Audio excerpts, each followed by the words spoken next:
There's something I wish someone had told me before I turned 70. Not because it would have changed everything overnight, but because it would have saved me years of carrying burdens that were never really mine. When you reach this age, something remarkable begins to happen. You stop looking at life through the eyes of the person you wanted to become, and you start looking at it through the eyes of the person you have already become. That changes everything. Today, I want to share the 9 things that, at least in my experience, simply stop making sense after 70. I'm not speaking as a teacher or an expert. I'm just an old man who has made enough mistakes to recognize them when I look back. If any part of my journey sounds familiar to yours, then perhaps these words will make your own path a little lighter. The first thing that no longer makes sense after 70 is comparing yourself to other people. I wish I had learned this lesson much earlier. When I was younger, I measured my life against everyone around me. Someone had a bigger house. Someone else's children seemed more successful. A friend retired with more money. Another traveled the world while I stayed home taking care of responsibilities. Without even realizing it, I was constantly keeping score. The strange thing about comparison is that it never ends. No matter how much you accomplish, someone always appears to have a little more. The finish line keeps moving farther away. It took me decades to understand that I wasn't running my own race. I was exhausting myself trying to keep pace with people whose journeys had nothing to do with mine. Now, when I look back over my life, I don't see trophies or rankings. I see birthdays, conversations, quiet evenings, difficult seasons that made me stronger, and unexpected blessings that never could have been measured against anyone else's. At our age, comparing ourselves to others is like comparing 2 completely different books simply because they have the same number of pages. Every life tells a different story. Some chapters are filled with celebration, others are filled with grief. Some victories happen in public, others happen silently inside a person's heart. Once I accepted that truth, I finally felt free. I stopped asking why someone else's life looked different, and I started appreciating the life I had actually lived. Believe me, peace begins the moment comparison ends. The second thing that loses its meaning after 70 is chasing society's standards of beauty. I smile sometimes when I see advertisements promising to erase wrinkles or make someone look 20 years younger. At my age, I no longer want to erase the evidence that I have lived. Every line on my face reminds me of laughter that lasted too long, tears that eventually stopped, worries that somehow worked themselves out, and years that taught me more than any classroom ever could. My gray hair isn't a mistake that needs correcting. It is proof that I stayed here long enough to earn it. When we are young, we often believe beauty belongs only to smooth skin and strong bodies. Age teaches us something entirely different. The most beautiful people I have ever known were not beautiful because of perfect faces. They were beautiful because they listened without judging, forgave without keeping score, and smiled in ways that made everyone around them feel safe. Those qualities become far more noticeable than appearances ever could. I've met older men whose hands were rough from decades of hard work, and older women whose faces carried every season of life. Neither looked young, yet both possessed a quiet dignity that filled every room they entered. That kind of beauty never fades. It grows stronger with time. So if you spend a few extra minutes studying yourself in the mirror these days, I hope you also notice the courage reflected back at you. The world may continue chasing youth, but wisdom has its own kind of beauty, and it shines in ways no cosmetic ever can. The third thing that no longer deserves our energy is worrying about what other people think. Now, I know this sounds simple, but it took me a lifetime to practice it. There were years when I dressed to impress people I barely knew. I worried about saying the right thing, making the right impression, avoiding criticism, and fitting into expectations that I never created. Looking back, I realized most people were too busy worrying about themselves to spend much time judging me anyway. Isn't that funny? We waste years fearing opinions that often never existed. Somewhere after 70, I noticed something inside me becoming quieter. I no longer felt the need to explain every decision. If I wanted to spend an afternoon reading instead of attending a noisy gathering, I did. If I preferred simple clothes over fashionable ones, that was enough. If someone disagreed with the way I lived, I wished them well and continued living my own life. Freedom doesn't arrive because everyone approves of you. Freedom arrives when their approval is no longer required. There is enormous peace in accepting that not everyone will understand your choices, and that is perfectly fine. You have survived far too much to spend your remaining years asking permission to be yourself. At this stage of life, authenticity is worth far more than popularity. The fourth thing that becomes meaningless after 70 is holding on to activities that no longer bring genuine fulfillment. One of the surprising discoveries of growing older is realizing that we quietly outgrow certain parts of ourselves. I used to believe that once I committed to something, I had to continue forever. Whether it was a club, a routine, a weekly gathering, or even a hobby, I felt guilty if I stepped away. But people change, seasons change, our hearts change too. There came a time when some activities that once excited me simply felt heavy. I kept showing up out of habit rather than joy. One day, I asked myself a simple question. If nobody expected me to be here, would I still choose this? The answer surprised me more than once. Slowly, I gave myself permission to leave behind what no longer fit the person I had become. That created room for quieter pleasures I had ignored for years, sitting outside with a cup of coffee while the morning birds greeted the day, writing down memories before they disappeared, learning something new simply because it interested me, not because it would impress anyone, spending longer conversations with grandchildren instead of rushing off to another obligation. None of those moments would have happened if I had continued filling every week with commitments that no longer nourished my spirit. Growing older doesn't mean becoming smaller. It means becoming more honest about where your heart truly feels alive. The fifth thing that loses its importance after 70 is accumulating material possessions. I spent many years believing that owning more somehow meant living better. Every promotion seemed to justify buying something bigger or newer. Every achievement came with another purchase. Before long, I wasn't just collecting belongings. I was collecting responsibilities. Every object needed cleaning, repairing, organizing, storing, or worrying about. One afternoon, I walked through my own house and realized something uncomfortable. Many of the things I had worked so hard to own had become things I hardly noticed anymore. They were simply taking up space. That's when I began letting go. Little by little, I discovered that every box I donated felt lighter than every box I brought home. The house became quieter. Cleaning became easier. My mind became calmer. Most importantly, I realized the memories I treasured had almost nothing to do with possessions.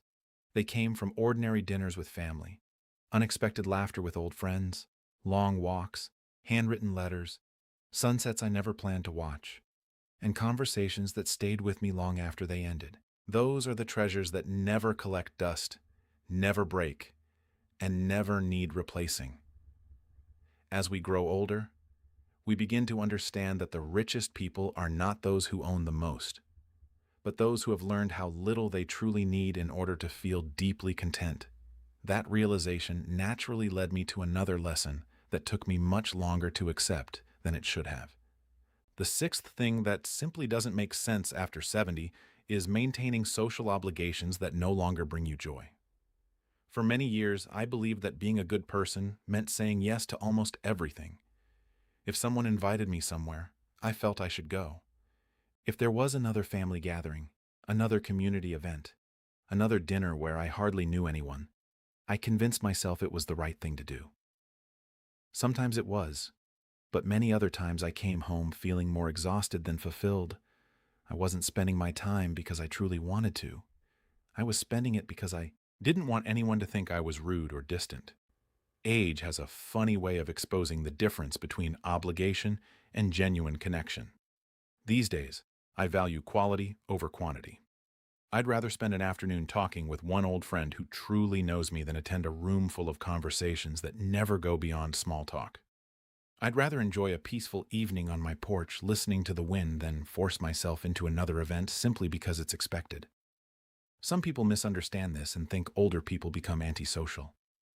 I don't believe that's true at all. I think we simply become more selective with the little time and energy we have. Time feels different after 70, Every week matters, every season matters. We become more careful about where we invest our attention because we finally understand it is our most valuable possession. If someone genuinely brings warmth into your life, hold them close. If a gathering leaves you smiling for days afterward, keep going. But if something consistently drains your spirit, you have earned the right to politely step away without carrying guilt home with you. That brings me naturally to the seventh thing that loses all meaning after 70. Holding on to toxic relationships. This may be one of the hardest lessons because many toxic relationships don't begin as toxic ones. Sometimes they're lifelong friendships that slowly become one-sided. Sometimes they're relatives we love deeply, but who leave us feeling criticized every time we meet. Sometimes they're people who only seem happy when we're struggling, but become strangely uncomfortable when life is going well for us. For a long time, I believed loyalty meant enduring all of it. I confused patience with permission. I thought setting boundaries made me selfish. But growing older taught me that peace is too precious to sacrifice for people who repeatedly damage it. That doesn't mean becoming bitter. It doesn't mean arguing with everyone or cutting people out over every disagreement. Life is far too short for that. It simply means recognizing the difference between relationships that challenge you to become better and relationships that slowly wear away your confidence, your kindness, and your joy. Some people leave you feeling lighter after every conversation. Others leave you emotionally tired before they've even reached the front door. Pay attention to that feeling. It tells you more than words ever will. These days, I surround myself with people who laugh easily, forgive quickly, encourage generously, and make room for silence without making it uncomfortable. Those kinds of friendships become more valuable every single year. At our age, peace isn't something we accidentally stumble across. It's something we intentionally protect. The eighth thing that no longer makes sense after 70 is clinging to outdated goals. I remember the dreams I had when I was 30. Then I remember the ones I had at 50. Many of them seemed incredibly important at the time. I wanted promotions. I wanted recognition. I wanted to prove myself. I wanted to accomplish things that would make people admire me. Looking back now, I don't criticize those younger versions of myself. They were doing the best they could with the understanding they had. But I also recognize that life changes us. The goals that once motivated us don't always deserve to travel with us forever. There comes a season when having another title matters less than having another peaceful morning. Another paycheck matters less than another family dinner where everyone is healthy enough to laugh together.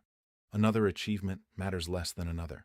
Walk beneath the trees while your legs still carry you there. One of the greatest freedoms I've discovered is allowing my goals to mature as I have matured. Today, my ambitions are beautifully simple. I hope to wake up with gratitude. I hope to remain curious enough to learn something new.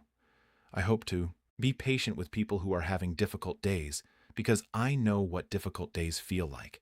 I hope to leave those I love with good memories instead of unnecessary regrets. Those may not sound like ambitious goals to the world, but they have become the ones that give my life the deepest sense of purpose. Never be afraid to change your definition of success. Growing older isn't about giving up on life. It's about discovering what is finally worth giving your life to. And finally, the ninth thing that becomes completely meaningless after 70 is feeling guilty for prioritizing your own happiness. If you're anything like me, you've spent decades taking care of other people. You worked to provide. You worried about children. You helped aging parents. You fulfilled responsibilities that seemed endless.